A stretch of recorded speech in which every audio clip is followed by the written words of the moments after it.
আমাৰ বেছিভাগৰ ক্ষেত্ৰতে প্ৰায় এনেকুৱা হয় যে কেতিয়াবা কিছুমান কথাই আমাক আঘাত কৰে। কেতিয়াবা কিছুমান কথা বা কোনোবা এটা পাৰ্টিকুলাৰ মুহূৰ্তত নহয় আমি কথাই কথাই কওঁ যে জীৱনত এটা খুব ডাঙৰ কিবা এটা আঘাত পালে মানুহ সলনি হৈ যায়, তেনেকুৱা ধৰণৰ আমি কথা কওঁ। এই গোটেই কথাটো সম্পূৰ্ণৰূপে সঁচা নহয়। কিয় নহয় সেইটো মই আপোনালোকক কওঁ। যেতিয়া কিবা এটা কথাৰ কাৰণে আমাৰ আঘাত লাগে বা যেতিয়া কোনোবা এটা বিশেষ মুহূৰ্তত আমি এটা চেলেঞ্জ লওঁ, আমি এটা প্ৰতিজ্ঞা কৰোঁ মনে মনে যে আমি কিবা এটা কৰিম, কিবা এটা কৰি দেখুৱাম, আৰু সেই কিবা কৰি দেখুৱামটো সকলোৰে ক্ষেত্ৰত বেলেগ হ'ব। হয়তো কাৰোবাৰ বাবে আহি থকা পৰীক্ষাৰ ৰিজাল্ট বেছি ভাল কৰা হ'ব পাৰে, কাৰোবাৰ বাবে আহি থকা কম্পিটিটিভ এক্সামটো ভাল কৰা হ'ব পাৰে, কাৰোবাৰ বাবে তেওঁ নিজে যিটো ফিল্ডত কাম কৰি আছে সেই দিশটোত আৰু বেছি আগুৱাই যোৱা, আৰু বেছি সফল হোৱা, এনেকুৱা ধৰণৰ কথা আমাৰ মনত আহে। সকলোৰে ক্ষেত্ৰত ইয়াৰ ডাইমেনশ্যনটো বেলেগ বেলেগ হ'ব পাৰে। কিন্তু কথাটো হ'ল কি, যেতিয়া আমি এনেকুৱা এটা মুহূৰ্তত আমি চেলেঞ্জ লওঁ, সেইখিনি সময়ত আমাৰ মানসিক অৱস্থাটো কি হৈ থাকে, আমাৰ হয়তো বহুত খং উঠি থাকিব পাৰে, হয়তো বহুত বেজাৰ লাগিব পাৰে, বা কিবা কাৰণত আমাৰ এটা আঘাত লাগিছে, আমাৰ মাইণ্ডত এটা ষ্ট্ৰাইক কৰিছে যে মই কিবা এটা কৰিব লাগিব, এনেকৈ থাকিলে নহ'ব। সেই মুহূৰ্তত আমি চেলেঞ্জ লওঁ, সেই মুহূৰ্তত আমাৰ কি হয়, মটিভেশ্যন লেভেলটো বহুত হাই হৈ থাকে, আৰু সেই সময়ত আমি কওঁ কি যে আমি যিটো কৰিম বুলি ভাবিছোঁ সেইটো কৰি দেখুৱাম, তাৰ বাদে মোৰ কোনো নিস্তাৰ নাই, মানে মই তাৰ আগতে ক্ষান্ত নহওঁ। ঠিক আছে, এতিয়া কি হয়, সেই মুহূৰ্তত আমি সেই সিদ্ধান্ত লৈ ল'লোঁ যে মই এই কামটো কৰিম, বা আমি সিদ্ধান্ত লৈ লওঁ, যেনেকৈ মানুহে খঙৰ ভমকত কেতিয়াবা বস্তু এটা ভাঙি দিয়ে, ঘৰৰ পৰা ওলাই গুচি যায়, এনেকুৱা ধৰণৰ কাম কৰে। ঠিক একেটা ধৰণৰ কথাই। তো এইটো খালি ভালৰ ক্ষেত্ৰত হয়, মটিভেশ্যন বুলি আমি যাক কওঁ। সেইখিনি সময়ত আমাৰ মটিভেশ্যনটো বহুত হাই হৈ থাকে, আৰু আমি কৰোঁ কি যে আমি কামটো কৰিম বুলি কৈ দিওঁ, আৰু আমি কামটো কৰিবলৈ হাতে কামে লাগোঁ। ধৰা হ'ল আমি জিম যোৱাৰ কথা ভাবিলোঁ, তেতিয়াহ'লে প্ৰথম কেইদিনত আমি খুব সোনকালে উঠি ৰাতিপুৱাই আমি জিমলৈ যাম। এদিন, দুদিন, 3 দিন, 4 দিন, 5 দিন মন যোৱা নাই যাবৰ কাৰণে, ভাগৰ লাগিছে, তাৰ পাছতো আমি গৈ আছোঁ, তাৰ পাছতো আমি নিজক পুছ কৰি আছোঁ কনষ্টেণ্টলি। লাহে লাহে মনটো ভাগৰি আহিছে, আৰু এসময়ত আমি কি কৰোঁ যে আজিৰ দিনটোৰ কাৰণে আমি জিৰণি লৈ লওঁ, যে আজি আমি আকৌ আগৰ মানুহটো হৈ যাওঁ, কাইলৈৰ পৰা আকৌ যেনেধৰণে আমি ভাবিছোঁ তেনেকুৱা এটা ৰুটিনত আকৌ আমি চলিবলৈ আৰম্ভ কৰিম। তো এনেকুৱা এটা আমাৰ কি হয়, প্ৰায়ে এনেকুৱা ছিটুৱেশ্যনৰ আমি সন্মুখীন হৈ থাকোঁ। এইবোৰ যেতিয়া হয়, তেতিয়া আমাৰ কি হ'ব, যেতিয়া আমি এদিনৰ বাবে ব্ৰেক লৈ ল'লোঁ, যেতিয়া এদিনৰ বাবে আমি ৰৈ দিলোঁ, তাৰ পিছৰ দিনকেইটাত আমি আকৌ সেই আগৰ মানুহটো হ'ব নোৱাৰা হৈ যাওঁ, যে যিটো মানুহে একেৰাহে মটিভেশ্যনৰ কাৰণে কামখিনি কৰি কৰি গৈ আছিলে। কিন্তু প্ৰকৃত সফলতা হৈছে কেনেকুৱা জানেনে? প্ৰকৃত সফলতা হৈছে বিৰাট আমনিদায়ক, বা প্ৰকৃত সফলতালে মানে এৰ পৰা বিলে যদি যাওঁ, বি নকৈ আমি জেড বুলি ক'ব পাৰোঁ, এৰ পৰা যদি জেডলৈ আমি যাওঁ, সেই যাত্ৰাটো বহুত বেছি আমনিদায়ক হয়। তাত কোনো ধৰণৰ মটিভেশ্যন নাথাকে, তাত কোনো ধৰণৰ হাত চাপৰি নাথাকে। আপুনি কিবা এটা ভাল কাম কৰিলে, বা ৰাতিপুৱা উঠি আপুনি যি ধৰণে কাম কৰিম বুলি ভাবিছে সেই ধৰণে আপুনি কাম কৰিলে, ৰাতি আহি বিচনাত শুই গ'ল, আপোনাক কোনেও নকয়, বা আনকি আপুনি হয়তো প্ৰথম কেইদিনত নিজে নিজকে ক'ব যে বাহ, মই যেনেকৈ চলিম বুলি ভাবিছিলোঁ ঠিক তেনেদৰে মই চলিব পাৰিছোঁ, সেইটো মোৰ ভাল লাগিছে, বা মই ভাল কাম কৰিছোঁ। আপুনি নিজক সেইদিনাখন প্ৰশংসা কৰিব। কিন্তু লাহে লাহে যেতিয়া 3 দিন, 4 দিন, 5 দিন যাব, তাৰপিছত লাহে লাহে সেই গোটেই প্ৰচেছটো, যিটো কথাৰ কাৰণে আপুনি বহুত বেছি এক্সাইটেড হৈ আছিলে, যিটো কথাৰ বাবে আপোনাৰ বহুত ভাল লাগি আছিলে, যে এটা নতুন ৰুটিন আমি মানি চলিম, এটা নতুন জীৱন আমি আৰম্ভ কৰিছোঁ, সেই এক্সাইটমেণ্টটো লাহে লাহে নোহোৱা হৈ যাব। সেইবাবে কৈছোঁ যে এৰ পৰা জেডলৈ যাবৰ কাৰণে যিটো যাত্ৰা, সেই যাত্ৰাটো সদায় আমনিদায়ক হয়। আৰু এই আমনিদায়ক যাত্ৰাটোত মাত্ৰ দুটা কথাই আমাক সহায় কৰে। এটা হৈছে ডিচিপ্লিন, অৰ্থাৎ আমি কিমান নিয়মানুৱৰ্তী হৈ থাকিব পাৰিম।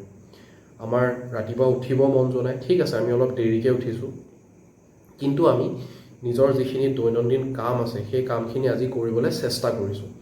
যদি পাৰিছোঁ ভাল কথা, নিজক বাহ দিছোঁ, যদি নাই পৰা তেতিয়াহ'লে এই কথা লৈ পেলাই আমি দুখ নকৰোঁ যে মই যিটো কৰিম বুলি ভাবিছিলোঁ সেইটো আজি কৰিব নোৱাৰিলোঁ।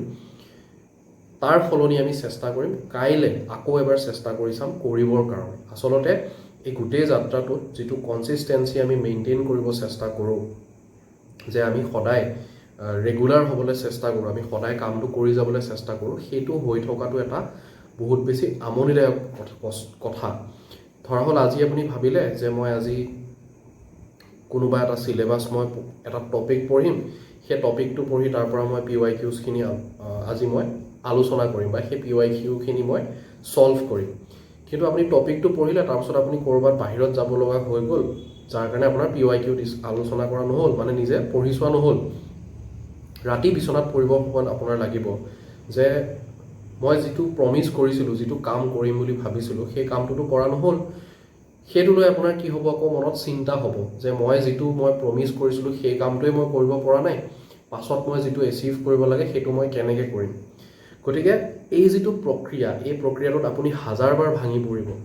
আচলতে আপুনি যিটো মেইন ৰিজাল্ট, সেই ৰিজাল্টত বিফল হোৱাৰ আগতে আপুনি নিজে কেইবাবাৰো বিফল হ'ব, বা তাত সফল হোৱাৰ আগতেও আপুনি নিজে ব্যক্তিগত জীৱনত কোনেও নজনাকৈ আপুনি বহুতবাৰ সফল হ'ব। এই যে সফল হৈ হৈ গৈ আছে প্ৰত্যেক দিনাখনেই, আপোনাৰ বেয়া লাগিছে, আপুনি পৰা নাই কৰিব, সম্পূৰ্ণ কৰিব পৰা নাই, তাৰ পাছতো আপুনি হাৰি যোৱা নাই। সেইখিনিত যদি আমি হাৰি যাওঁ তেতিয়াহ'লে আমাৰ বেছি সমস্যা হয়। সেইখিনিত জেগাত আমি হাৰি যাব নালাগিব। ঠিক আছে, আমি একচেপ্ট কৰি ল'ব লাগিব নিজক যে মই যিখিনি কাম আজি কৰিম বুলি ভাবিছিলোঁ, যিমানখিনি চিলেবাছ সম্পূৰ্ণ কৰিম বুলি ভাবিছিলোঁ, সেইখিনি মই আজি কৰিব পৰা নাই, আৰু সেইখিনি নকৰাকেই মই আজি ৰৈ দিছোঁ। কোনো কথা নাই, মই কাইলৈ আকৌ জিৰ'ৰ পৰা আৰম্ভ কৰিম। কাইলৈ আকৌ এটা নতুন টপিক পঢ়িম, আকৌ নতুন চিলেবাছ পঢ়িম, নতুন PYQs কৰিম, বা নতুন ধৰণে কাইলৈ আকৌ আৰম্ভ কৰিম। কাইলৈ যদি নোৱাৰিলোঁ কিবা কাৰণত গোটেইখিনি কৰিব, আকৌ পৰহিলৈ মই আৰম্ভ কৰিম। এইটো হৈছে প্ৰচেছ, এইটো হৈছে ৰিয়েল কনচিষ্টেঞ্চি। আমি ভাবোঁ কি কনচিষ্টেঞ্চি বুলি ক'লে আমি প্ৰত্যেক দিনাখনে সমান ধৰণে একেখিনি কাম সমান ইণ্টেনচিটিত কৰিব লাগিব, বা আমাৰ মনটো সিমানেই ভাল লাগি থাকিব লাগিব, বা সিমানেই আমি মটিভেটেড হ'ব লাগিব। সেইটো কিন্তু নহয়। আজি আপোনাৰ মটিভেশ্যন কম হ'ব পাৰে, কাইলৈ আপোনাৰ মটিভেশ্যন বেছি হ'ব পাৰে, কিন্তু আপুনি মটিভেশ্যনৰ ওপৰত ডিপেণ্ড নকৰে, আপুনি মাত্ৰ কামখিনি কৰি যাবলৈ চেষ্টা কৰিছে। যদি আপুনি 2 ঘণ্টা পৰা নাই, যদি এটা টপিক পৰা নাই, আপুনি আধা টপিক হ'লেও আজি পঢ়ি থৈছে, ঠিক আছে, সেইটো হৈছে শ্বয়িং আপ। তো শ্বয়িং আপ যেতিয়া আপুনি কৰিব যায়, যেনেকৈ আমি এটা কবিতা লিখিলে বা আমি এখন নাটক যেতিয়া কৰিব যাওঁ, তাৰ আগত আমি যেতিয়া ৰিহাৰ্চেল কৰি থাকোঁ, সেই ৰিহাৰ্চেলত আমি বহুত ভুল কৰোঁ, সেই ৰিহাৰ্চেলত আমি বহুতবাৰ ভাঙি পৰোঁ, ঠিক আছে। আমি যেতিয়া প্ৰেক্টিছৰ সময়ত আমাৰ বহুত ভুল হ'ব, সেই ভুলবিলাকক আমি একচেপ্ট কৰিব লাগিব, গ্ৰহণ কৰি ল'ব লাগিব, ঠিক আছে। আমি প্ৰকৃতাৰ্থত জয়ী হোৱাৰ আগত বহুবাৰ ভাগি পৰিম, সেই ভাগি পৰা আন কোনেও নেদেখে, কেৱল আপুনি দেখিব। মোৰ ক্ষেত্ৰত মই দেখিম, আপোনাৰ ক্ষেত্ৰত আপুনি দেখিব, আৰু কোনো নেদেখে। হয়তো আপোনাৰ একেবাৰে নিকট আত্মীয় কোনোবা 2-এজনে দেখিব, আন্তৰিকতা থকা 2-এজন বন্ধুৱে দেখিব, তাৰ বাদে কোনেও নেদেখে। তো সেই যে আপুনি প্ৰতিদিনেই ভাঙি পৰিছে, ঠিক আছে, অকলশৰে, আৰু তাৰ পাছতো আপুনি চেষ্টা কৰি আছে, এনেকৈ আমি প্ৰতিদিনে চেষ্টা কৰিয়ে এদিন কি হয়, আমি কনচিষ্টেণ্ট হৈ যাওঁ, ঠিক আছে। আৰু কনচিষ্টেণ্ট হৈ যোৱাৰ পাছতহে আমি যিটো ৰিজাল্ট বিচাৰিছোঁ, যে এৰ পৰা জেডলৈ যাব বিচাৰিছোঁ, সেইটো তাৰ পাছতহে আহিব। তাৰ আগতে আপুনি অকলশৰে নীৰৱে কোনেও নেদেখাকৈ বহুবাৰ ভাগি পৰিব, আৰু বহুতবাৰ ভাগি পৰাৰ পাছত লাহে লাহে আপোনাৰ কি হ'ব, সেই যিটো হিচাপত আপুনি কনচিষ্টেঞ্চি মেইনটেইন কৰিম বুলি ভাবিছে, সেই হিচাপত আপুনি ঘূৰি আহিব পাৰিব, বা সেই হিচাপেই কাম কৰিব পাৰিব, আৰু তাৰ পাছত সফলতা আহিব। সেইবাবে কৈছোঁ যে মটিভেশ্যন আমাক মাত্ৰ কামটো আৰম্ভ কৰিবলৈহে লাগে, কামটো বৰ্তাই ৰাখিবলৈ, কামটো সদায় চলি থাকিবৰ কাৰণে আমাক লাগে কনচিষ্টেঞ্চি। আৰু তাৰ লগত আমাক আটাইতকৈ বেছি গুৰুত্বপূৰ্ণ কথাটো হ'ল আমি গ্ৰহণ কৰি ল'ব লাগিব নিজক, আমি একচেপ্ট কৰিব পাৰিব লাগিব যে মই যি ধৰণে আজি আগবাঢ়িছোঁ, বা মই যিটো ষ্টেজত আছোঁ, সেইটো একচেপ্ট কৰি ল'ব পাৰিব লাগিব। তাৰ পাছতহে বাকীবোৰ কথা আহিব।